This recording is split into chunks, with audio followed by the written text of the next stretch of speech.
You're listening to episode 168 of the Autism Mom Coach, the Meltdown Action Plan. Welcome to the Autism Mom Coach Podcast. I am your host, Lisa Candera. I am a lawyer, a life coach, and most importantly, I am the full-time single mother of a teenager with autism. In this podcast, I am going to share with you the tools and strategies you need so you can fight like hell for your child without burning out. Let's get to it. Hello, everyone, and welcome to the podcast. I am so glad you are here, and I hope you are doing well. This week, I am so excited to share with you something I have been creating just for you for the last couple of months. This is a new free resource called the Meltdown Action Plan. Now, why I created this is because I talk about meltdowns all the time with my clients.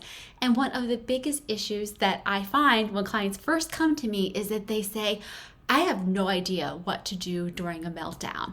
I either freeze or I overreact, and I totally get it because I was the same way. Every meltdown felt like a surprise. It felt like something that came out of nowhere. When you're believing that the thing that's happening in front of you should not be happening, it makes it a lot harder to respond effectively. And to be sure, I was not responding effectively. I was reacting and overreacting. And there's only so long you can stay in a cycle that's not working before you step back and say, there's got to be a better way. I cannot tell you how many times I heard myself yell at my son to calm down. Yelling at someone who is dysregulated to calm down didn't work for him, and it certainly didn't work for me. So what I realized after years of trying to prevent meltdowns, and then years of thinking that they shouldn't be happening anymore because my son was a certain age, is that I was making this a lot harder on myself than it needed to be. And the way I was making that harder was just by resisting the fact that meltdowns are part of autism. I think I used to see this as a way of giving up or throwing in the towel. To say that meltdowns are just part of autism was to allow them, to let them be, to think that it's okay for someone to be yelling or hitting or screaming. And that's not what I'm saying at all. The fact is, dysregulation is part of, one, being a human, but it's certainly part of being a person with autism. Our children, because of their autism, struggles in certain areas, specifically executive functioning, frustration tolerance, sensory sensitivities, impulsivity, communication issues. All of those things make our children more vulnerable to having meltdowns in the first place and make it more difficult for our children to regulate themselves once the meltdown has gone. So with that understanding and acceptance that meltdowns are part of autism, I shifted from the view that they should always be prevented from happening in the first place to learning how to prepare for them in a way where I could respond more effectively to potentially divert the meltdown like in the early stages, or at the very least not escalate the meltdown by my reaction and overreaction. I wanted something that was very structured, very clear, and very visual to keep bringing me back to what I wanted to be doing versus what I actually was doing. And so that is the origin of my MAP method.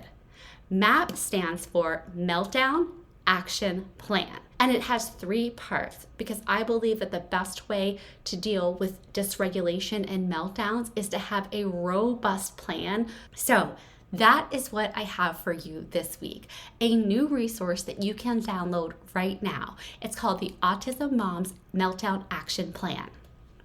Phase 1 is the meltdown preparation. You're accepting that a meltdown could happen. Dysregulation is normal. You're normalizing meltdowns as something that is possible, not something to dread. You're in a much better, much more empowered position to make really good decisions ahead of time. And one of those things is to understand for yourself what your default reactions are when you sense that a meltdown is coming on so that you can learn how to regulate yourself ahead of time. The second phase of the map is the action, what to do during a meltdown. And that includes what to do and what not to do. Because what I know from my own experience, and I see it in my clients all the time, our instinct when we are triggered and when we see that our child is melting down is to jump in, is to fix it, and it is to do more and more. And in reality, all of those things that we do to try to fix it are actually some of the very things that pour the fuel on the fire. So we want to be very specific about the things that we are going to do and the things that we're not going to do while the meltdown is going on.